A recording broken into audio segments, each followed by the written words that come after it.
Australia ইহুদিদের উৎসবে জঙ্গি হামলা। রবিবার সিডনির বিখ্যাত বন্ডি বিচে গুলি চালানোর মর্মান্তিক ঘটনায় অন্তত 12 জনের মৃত্যু হয়েছে। এর মধ্যে একজন হামলাকারীও রয়েছে বলে জানা গেছে। নিউ সাউথ ওয়েলস পুলিশ এই গণগুলি বর্ষণে কমপক্ষে 29 জন আহত হয়েছেন, যাদের অনেকেরই অবস্থা আশঙ্কাজনক। কাজে মৃতের সংখ্যা আরো বাড়তে পারে বলে মনে করা হচ্ছে। অস্ট্রেলিয়া কর্তৃপক্ষ এই হামলাকে স্পষ্টভাবে সন্ত্রাসবাদী হামলা বলেছেন। তারা জানিয়েছেন এই সন্ত্রাসবাদী হামলার মূল লক্ষ্য ছিল বন্ডি বেচে আয়োজিত ইহুদিদের হানুকা উৎসব। এদিন ছিল হানুকার প্রথম দিন। এই দিনে ইহুদিদের জন্য বড় আনন্দের দিন।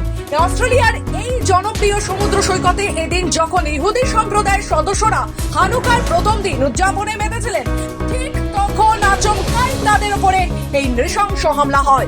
অস্ট্রেলীয় ইহুদি অ্যাসোসিয়েশনের প্রধান কার্যনির্বাহী কর্তা রবার্ট গ্রেগরি জানিয়েছেন, এদিন হানুকার প্রথম দিন উপলক্ষে বন্ডে বেচে চাবাদ নামে একটি ইহুদি আউটরিচ সংস্থা এক অনুষ্ঠানের আয়োজন করেছিল।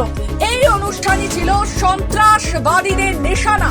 হামলার ঘটনার কড়া নিন্দা করলেন প্রধানমন্ত্রী নরেন্দ্র মোদী।